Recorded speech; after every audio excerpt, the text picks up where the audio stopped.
निकिता जी, पियर पियर फराक वाली आप ही तो हैं, आप आइए ना प्लीज बाबू।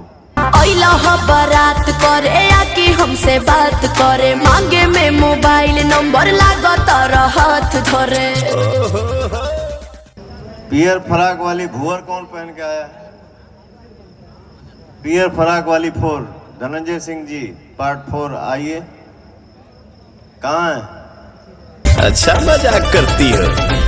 गोरी फूला झाड़ी बारू पापा के पारी बारू।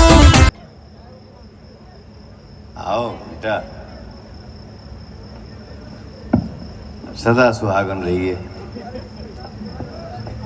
हमेशा खुश रहिए, आपका सुहाग बना रहे। तो हार तो गई ले।